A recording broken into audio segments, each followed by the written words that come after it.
السلام عليكم ورحمة الله وبركاته، ازيكم حبايبي؟ عاملين ايه؟ يا رب تكونوا بخير. ابدأ كناية بصلاتي على حبيبي محمد صلى الله عليه وسلم. النهاردة بإذن الله يوم حلو جدا، يوم خارج لله. يوم ندر، انا ندرت يوم ما عرفت ان انا حامل. ندرت مع ربنا ندر كده ان انا اعمل ان شاء الله رز بلبن وافرقه كده لوجه الله. تمام.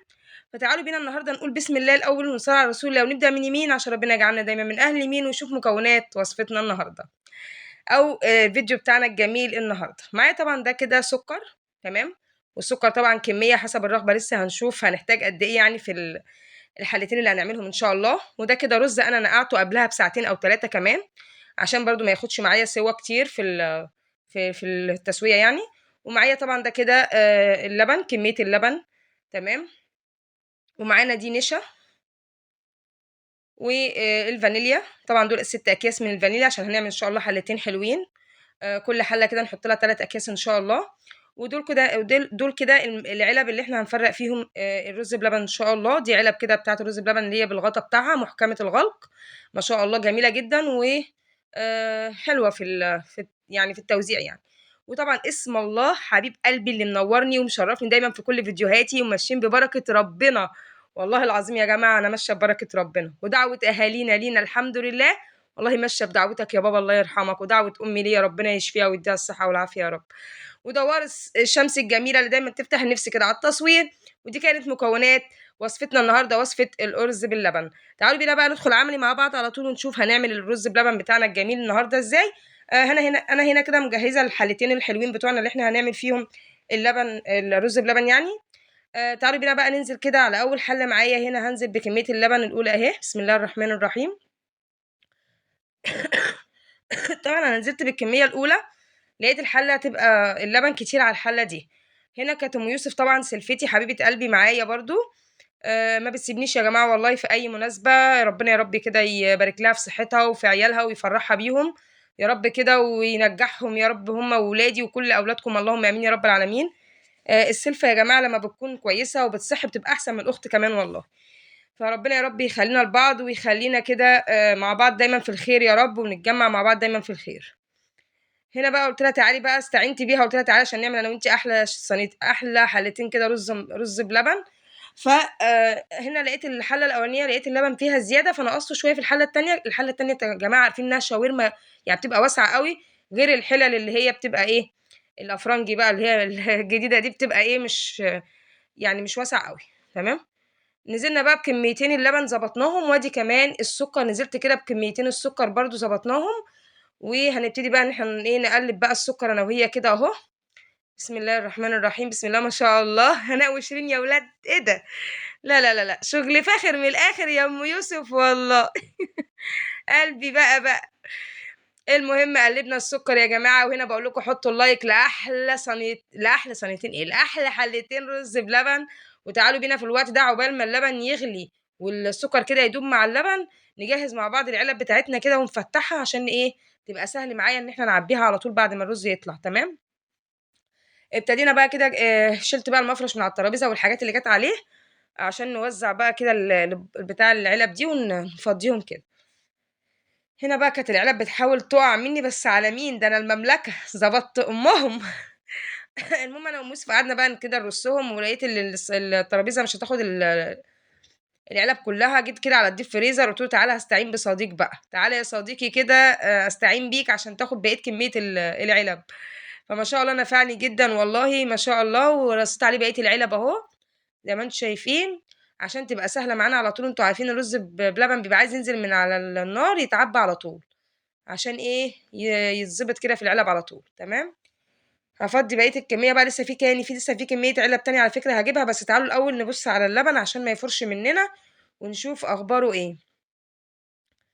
هنا بقى كانت الحله الاولانيه خلاص غلت على فكره، لقيتها غلت. فقلت لا الحق نفسي الاول هنزل بكميه الرز المظبوطه او المطلوبه ليها. تمام اهو. انا طبعا الرز يا جماعه انا كنت نقعاه زي ما بقول لكم قبلها ب3 ساعات وصفيته، غسلته وصفيته. هحط بقى ايه الكميه دي كده، يعتبر مثلا هحط التلتين. لا مش التلتين يا ربي، هحط التلت. ونخلي التلتين للحله الكبيره. تمام. أنا كنت المفروض أعمل النُص والنُص، بس لقيت الحلة زي ما قُلت لكم دي مش هتاخد النُص، فقُلت نخلّي بقى إيه التِلت هنا والتِلتين هناك. هنا بقى نزلت بكمية الرز وقلّبتهم، وهانزل برضه كده بالأكياس الفانيليا، ولو عندِك فانيليا سايبة يعني بتبقى جميلة برضه، بس أنا كان عندي اللي هي الأكياس الورق دي. كُلّه عادي يعني شغّال، المهم إيه، الحاجة تكون موجودة. المهم هاقلّب بقى كده الرز مع الفانيليا مع السكر مع اللبن عشان يختلطوا ببعض وإيه، ياخدوا ويدّوا بشكل وِدّي كده، وحطّوا اللايك بقى وتعالوا نكمّل بقية رَص العِلَب.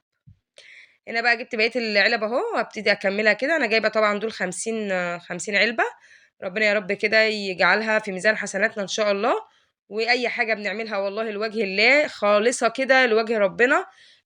ده نَدْر أنا نَدَرته يا جماعة لمّا عرفت إن أنا حامل، فقُلت إن شاء الله يا رب بإذن الله أعمل حاجة حلوة وأفرّقها كده إيه على حبايبنا وكده، عندنا بقى جيراننا وكده في الشارع وكده وحبايبي يعني. فعملت والله زي ما أنتم شُفتوا كده، أنا أمّا باوعد باوفي الحمد لله. سِبت بقى هنا طبعًا الحلة بتاعتي بقى الرز يستوي براحته فيها، وهنا أم يوسف كانت اللبن بقى في الحلة التانية غلا أهو، نزلت كمان هي كمان بباقي كمية الرز، تمام، وهتبتدي بقى إن هي تقلّبه وتسيبه برضه كده عشان يستوي وياخد ويدّي بشكل وِدّي، تمام، بس هي هتقلّب تقليبتين أهو، وهتحط الفانيليا برضه، هتحط برضه 3 أكياس فانيليا، تمام، قولوا تمام يا جمهورية، اللي وصل معايا لحد هنا يقول هيام فانيليا. قولوا هيام فانيليا عشان أعرف أنتم وصلتوا معايا لحد هنا، يا أحلى أخوات وأحلى جمهورية في الدنيا كلها، ربنا يديمكم نعمة في حياتي يا رب. متشكرة جدًا لكل الناس الحلوة اللي بتدعي لي دعوة حلوة من قلبكم كده، يا رب دايمًا كده أي دعوة حلوة بتدعوها لي ولكم بالمثل، والملك أكيد يعني في ملايكة بترد عليكم وتقول لكم ولكم بالمثل والله، وأنا كمان بادعي لكم وأقول لكم ولكم بالمثل، ربنا يا رب يبارك لكم ويفرحكم بأولادكم ويرضي كل مشتاق، اللهم آمين يا رب العالمين، ويكمل لي حملي على خير وأقوم بالسلامة أنا واللي زيي يا رب. هنا باوريكم بقى كان خلاص الرز اتشرب معايا وابتدى خلاص استوى. تعالوا بينا بقى في الوقت ده آخر خطوة معانا. جبت طبعًا كده حطيت شوية في الشفشة ده شوية مَيّة وشوية لبن ونزلت عليهم وهُم إيه ساقعين بالإيه بالنشا تمام، ودوبتهم كده وهابتدي أنزل بشوية واحدة واحدة. النشا يا جماعة هنا في الرز بلبن بتساعد على إن الرز بتاعنا إيه واللبن يربطوا كده، يعني الرز ما يبقاش سايب، يعني يربط معانا ويبقى حلو. ويا سلام بقى لو كان في معلقة كريم جانتيه، أقسم بالله كانت بتبقى طعمها بيعزّز الطعم وبيخلّي طعم الرز بلبن في حتّة تانية خالص. أنا خرجت عشان أجيب العلب بصراحة بتاعة الرز بلبن وفاكرة إني أجيب كريم جانتيه معايا، ما أعرفش نسيت والله. وبعد ما طلعت الشقة افتكرت، قُلت لا حول الله يا رب، وإيه النسيان اللي أنا بقيت فيه ده، هو من أولها كده نسيان؟ ماشي، فربنا يسترها الزهايمر بقى خلاص كده شكله بقى على الأبواب.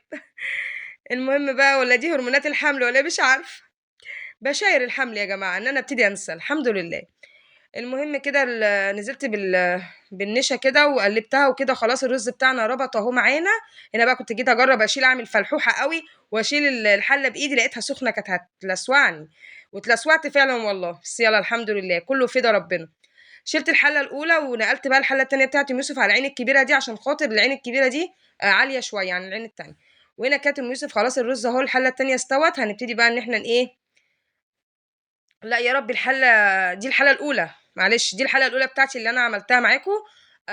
نزّلتها أهوّة معانا وابتدت بقى كده إيه، أعبّي بقى دلوقتي كده العلب بتاعتنا، تمام، بالشكل ده، بسم الله ما شاء الله العلب جميلة جدًا ومحكمة، تمام. اللي وصل بقى معانا لحد هنا وفي اللحظة دي بالذات يقول هيام أحلى رز بلبن في الدنيا، عشان أعرف أنتم وصلتوا معانا لحد هنا. وتعالوا بقى كلوا معانا رز بلبن جميل من بتاع مملكة هيام الجميل ده. ده بقى بتاع النونو، ده خارج كده يعني بنية كده ربنا يعني يقومني بالسلامة والنونو ييجي كده يعني طفل كده يا رب سليم معافى ويقومني بالسلامة يا رب، أنا واللي زيي، ويعوضنا عوض جميل كلنا يا رب. ده عوض ربنا ليّا يا جماعة والله. اللي عارفني وعارف اللي حصل معايا هتعرفوا إن دوّة يعني عوض ربنا ليّا بعد 10 سنين شُفت فيهم حاجات ربنا وحده اللي عالم بيها. وده كان كرم ربنا وعوضه عليَّ بعد صبري، وبعد الصبر الجبر يا جماعة والله، الحمد لله، الحمد لله. طبعًا هنا زي ما أنتم شُفتوا كده أنا عبّيت عبيت انا وام يوسف بقى الحله الاولى بتاعه اللي احنا عملناها رز بلبن، وجينا هنا في الحله التانية ام يوسف اهو الرز بتاعها كان خلاص، الحله التانية استوت، ونزلت بقى بباقي كميه النشا اهو زي ما انتم شايفين، وهتقلب برده تقليب مستمر كده لحد ما الرز واللبن وكل حاجه تربط ببعضها وايه ويتماسكوا مع بعض. تمام اهو زي ما انت شايف بقى، قلب قلب قلب قلب كده تقليب مستمر. تمام. اللي وصل بقى معانا لحد هنا يقول ام يوسف تقليب مستمر. استمري يا ام يوسف استمري. المهم بقى هنا كده خلاص يا ستي، يلا قلبنا واستمرينا الحمد لله. هنا بقى كانت خلاص الحله جهزت معانا، نزلناها بقى كده على على الترابيزه برضو، وجبنا بقيه كميه العلب، وهنبتدي برضو انا وام يوسف كده ايه نعبيهم. ومعانا حبيبه طبعا معانا بتغلف على طول، بتناولنا وبتغلف.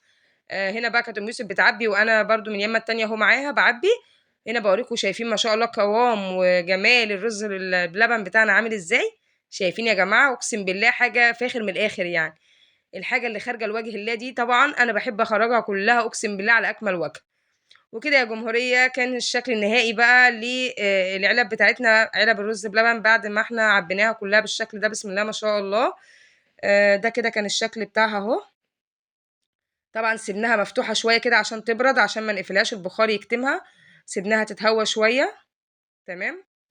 ايه رايكم بقى بسم الله ما شاء الله، ايه رايكم في الرز بلبن بتاعنا انا وام يوسف بقى اللي احنا عملناه الجميل ده؟ عايزه رايكم بقى في الكومنتات، و عايزه الفيديو دوت يوصل لاعلى عدد من اللايكات، ويوصل كده شيروه لكل حبايبكم كده عشان تشاركوني فرحتي كده، وتدعوا لي كده ان ربنا يكمل لي فرحتي على خير، وعقبال يا رب كده ما نعمل الرز بلبن بتاع السبوع بقى ان شاء الله. احنا هنخربها ونكسر الدنيا وهنبص وهنعمل حاجات كتير حلوه مع بعض ان شاء الله.